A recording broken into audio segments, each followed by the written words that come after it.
marka aad maqasho ICT waxa caadi ah inay kugu soo dhacaan software, computer, internet, communication technology, cloud computing, programming. dadka qaarna waxay ICT-da u haystaan inay tahay IT.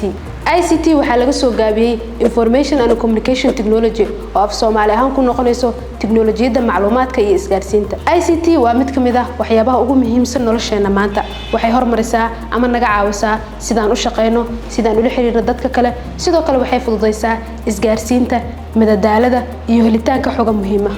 waxay sidoo kale dadka ka caawisaa qaybaha kala duwan ee nolosha sida caafimaadka, waxbarashada, ganacsiga iyo maamulka. كتبارك ICT ahaan waxaan ka shaqeynaa dhammaan noocyada kala duwan ee ICT-da. waxaan ku haynaa in ka badan 20 system oo aan ku saleynay baahiyaha ka jira wadanka.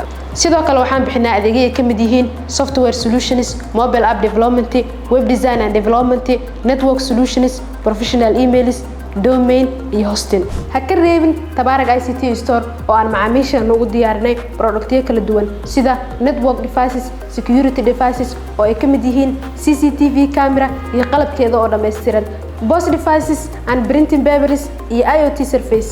ugu imo Tabarak ICT solutions dhammaan noocyada kala duwan ee adeegyada ICT-da.